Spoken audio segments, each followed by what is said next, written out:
ते 60 चोरीचे गुन्हे केल्याचं तपासात उघडकीस आलं।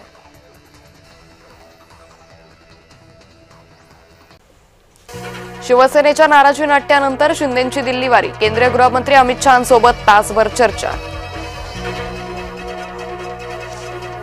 मुख्यमंत्री फडणवीस बिहारच्या शपथविधी कार्यक्रमाला उपस्थित राहणार। शपथविधीला मुख्यमंत्र्यांसह दोन्ही उपमुख्यमंत्री हजेरी लावणार। तहसीलदार सूर्यकांत येवलेला अटक करा, पारचं नाव येईल म्हणून येवलेला जामीन। जमीन व्यवहार प्रकरणी अंजली दमानी यांचे आरोप। पार्थ अजित पवारला कसलीही क्लीन चिट नाही, चंद्रशेखर बावनकुळे यांचं वक्तव्य। राजेंद्र बुटे यांची कसलीही चौकशी समिती नाही, बावनकुळेंचं स्पष्टीकरण। नोटीस स्वीकारण्यासाठी अमित ठाकरे रविवारी स्वतः पोलीस ठाण्यात जाणार। शिवतीर्थवर नोटीस देण्यासाठी आलेले पोलीस परतले। शिवरायांच्या पुतळ्याचे बेकायदा उद्घाटन केल्याप्रकरणी अमित ठाकरेवर गुन्हा दाखल। स्थानिक निवडणुकांमधल्या ओबीसी आरक्षणासंदर्भातील सुनावणी पुढे ढकलली। येत्या मंगळवारी होणार पुढील सुनावणी। बारामतीत घराणेशाही मोडीत काढण्यासाठी भाजपची रणनीती। भाजप नगराध्यक्षपदासह सर्व जागांवर उमेदवार उभे करणार। बारामती नगर परिषद ताब्यात घेण्याचा भाजपचा निर्धार। नाशिकच्या सिन्नर बस स्थानकावर बस थेट फलाटावर चढल्यानं अपघात। अपघातात 9 वर्षीय मुलाचा मृत्यू, 5 जण गंभीर जखमी।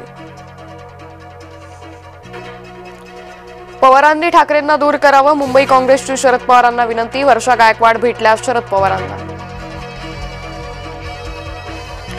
पंढरपूर नगराध्यक्षपदाची निवडणूक तिरंगी होणार। नगराध्यक्षपदासाठी दाखल करण्यात आलेले 8 अर्ज मंजूर। भाजप, काँग्रेस, शरद पवार गट, महिला उमेदवारांमध्ये होणार प्रमुख लढत। पार्थ अजित पवार सही सलामत। राजेंद्र बुटे चौकशी समितीच्या अहवालाचा निष्कर्ष। चौकशीत पार्थवर दोषारोप नाही, सूत्रांची माहिती। अजित पवार नाद करा पण अनगरकरांचा नाही, विक्रांत पाटील यांचं अजित पवारांना आव्हान।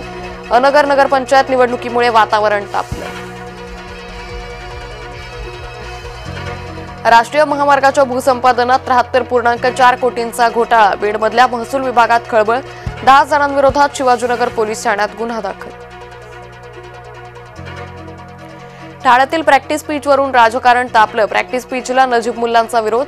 मैदान होऊ न देण्याची नजीब मुल्ला यांची भूमिका। हिंगोलीतील केळी उत्पादक शेतकरी आर्थिक संकटात। अतिवृष्टीमुळे केळी पिकाचं झालं होतं नुकसान। कृषी विभागाकडे चक्रा मारूनही मदत नाही। गँगस्टर अनमोल बिष्टोईला 11 दिवसांची एनआयए कोठडी। बाबा सिद्दीकी हत्या प्रकरणी दिल्ली न्यायालयाचा निर्णय। नागपुरात मानवी वस्तीत शिरलेला बिबट्या अखेर जेरबंद। बिबट्याला बेशुद्ध करून केलं जेरबंद। भांडेवाडी परिसरातील इमारतीत शिरला होता बिबट्या।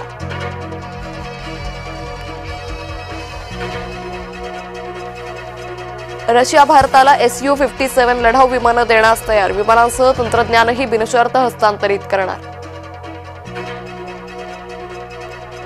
परराष्ट्र मंत्री एस जयशंकरांनी घेतली पुतीन यांची भेट। मॉस्कोमध्ये झालेल्या शांघाय सहकार्य संघटनेच्या बैठकीत झाली भेट।